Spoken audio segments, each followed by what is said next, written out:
Setiap kata punya kekuatan. Ia bisa menyatukan atau memisahkan.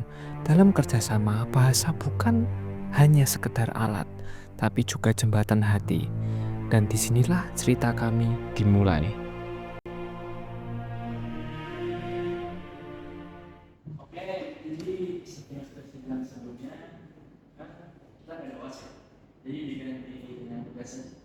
Dan saya kira itu kamu di WA, jadi deadline 3 hari. Dia kalau kerja dengan baik, ya, saya ini akan dengan IPK.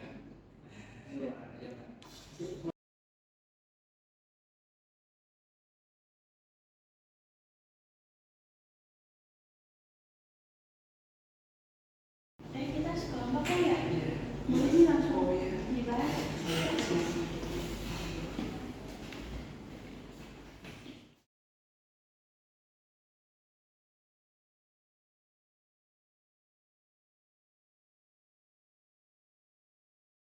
Nah, jadi kan kita punya 3 hari nih buat selesai ini. Yuk kita coba yuk mulai ngerjain sekarang. Ya boleh. Udah, jangan jalan aja. Yang penting kamu nggak mau kerja 2 kali. Kamu jangan jadi bos galak dong.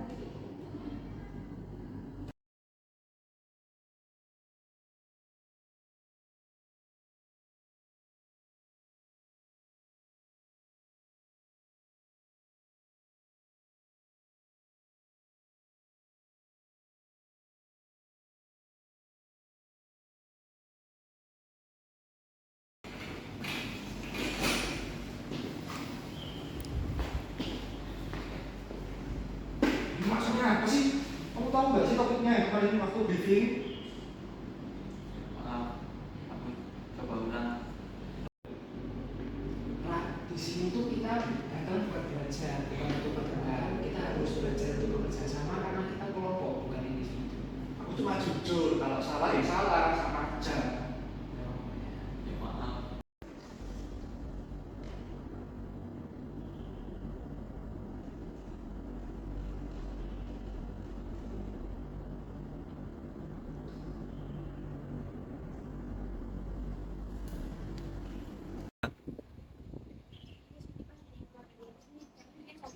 Oh iya, jadinya itu kita itu belajar untuk menyampaikan pesan itu bukan cuma fokus ke isinya, tapi juga cara kita menyampaikan. Yes.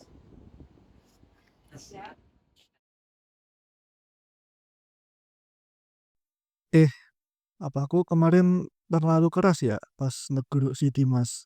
Kok kepikiran terus nih? Kayaknya aku perlu minta maaf deh.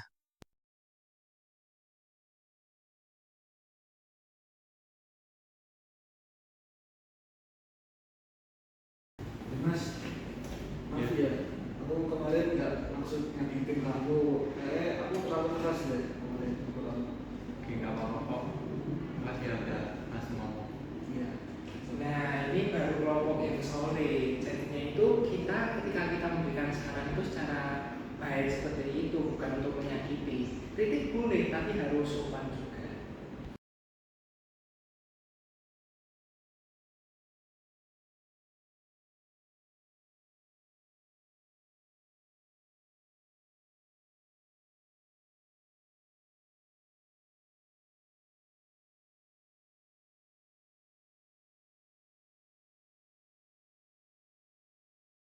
Muka negatif. Jadi bahasa kalau sekarang kalau kita lihat itu mukanya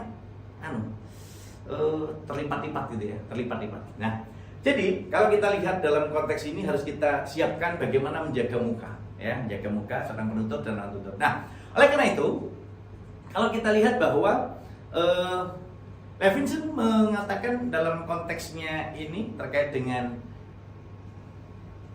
muka positif, muka negatif, ini dikatakan bahwa face threatening acts, ya, ini menjadi salah satu bagian upaya untuk melihat bahwa tindak tutur yang dapat mengancam muka seseorang, baik secara langsung maupun tidak langsung. Jadi ngancam muka, bro.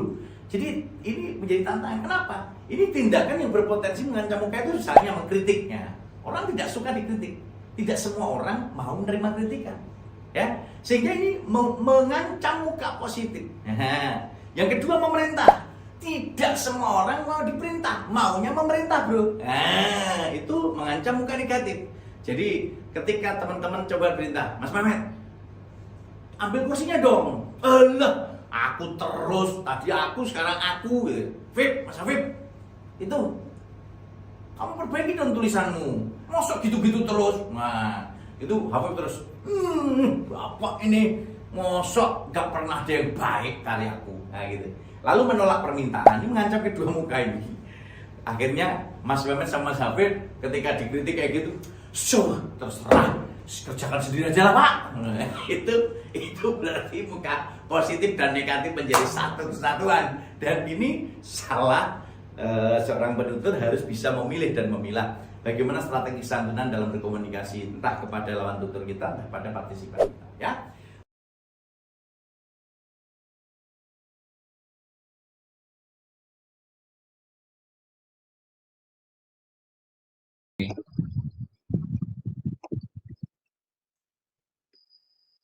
Pertama-tama, Assalamualaikum warahmatullahi wabarakatuh. Di sini kami dari kelompok 3 akan mempresentasikan tentang bahasa Indonesia yang baik, benar, dan santun. Yang pertama itu adalah bahasa Indonesia, yaitu berbahasa yang baik. Nah, apa itu berbahasa Indonesia yang baik? Yang pertama itu, kita menyesuaikan konteks. Kalau kita berbicara dengan orang yang lebih tua, maka kita akan menggunakan bahasa yang lebih formal, sedangkan apabila lawan bicara kita adalah seumuran, maka kita menggunakan bahasa yang lebih santai. Kemudian ada artikulasi dan intonasi, yang dimana kita itu harus berbicara dengan jelas, tidak menyeret. Kemudian ada kecepatan bicara, yaitu kita tidak terlalu cepat maupun terlalu lambat. Terlalu cepat, orang-orang akan salah menangkap informasi yang kita ucapkan, dan kalau terlalu lambat, maka orang-orang menjadi tidak tertarik tentang apa yang kita katakan. Kemudian ada ekspresi wajah dan bahasa tubuh, seperti raut muka dan gestur tangan.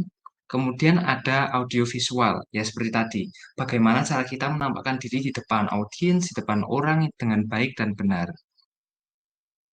Kemudian akan dilanjutkan oleh teman saya. Tes. Baik, selanjutnya yang terakhir ada bahasa Indonesia, bahasa yang santun. Jadi berbahasa Indonesia dengan santun adalah cara berkomunikasi menggunakan bahasa Indonesia yang menekankan kesopanan, etika, dan rasa saling menghormati antara penutur kata dan lawan bicara, baik dalam komunikasi lisan maupun tulisan. Jadi kesantunan berbahasa terlihat dari pemilihan kata yang tepat, tidak kasar dan tidak merendahkan, serta dari penggunaan kalimat yang jelas, runtut, dan mudah dipahami. Selain itu, berbahasa Indonesia dengan santun menuntut kemampuan menyesuaikan bahasa dengan situasi, konteks, dan kedudukan lawan bicara, seperti dalam lingkungan formal maupun lingkungan non-formal. Dengan berbahasa Indonesia secara santun, pesan dapat disampaikan dengan baik tanpa menimbulkan kesalahpahaman, sekaligus menciptakan suasana komunikasi yang harmonis, nyaman, dan mencerminkan sikap beradab dalam kehidupan bermasyarakat.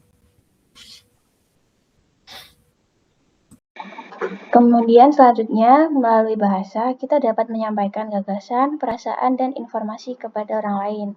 Oleh karena itu, kemampuan bahasa dengan baik dan benar menjadi hal yang sangat penting, terutama dalam lingkungan akademik, profesional, maupun kehidupan bermasyarakat.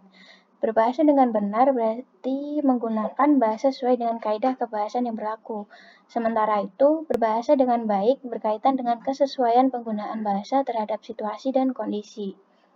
Berbahasa yang digunakan harus sopan, jelas, dan mudah dipahami oleh lawan bicara.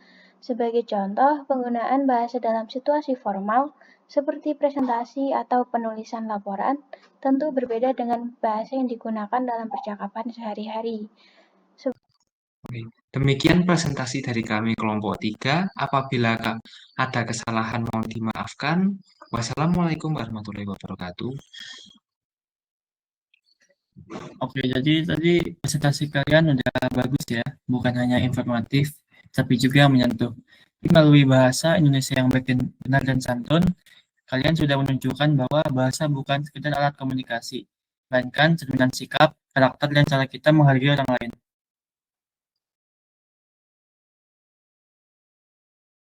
Setiap kata adalah pilihan. pilihan untuk menyakiti atau menyatukan. Bahasa yang baik, benar, dan santun bukan hanya aturan, tapi cerminan diri. Mari kita gunakan kata-kata sebagai jembatan, bukan jurang. Karena dengan berbahasa yang santun, kita bisa selalu sekata.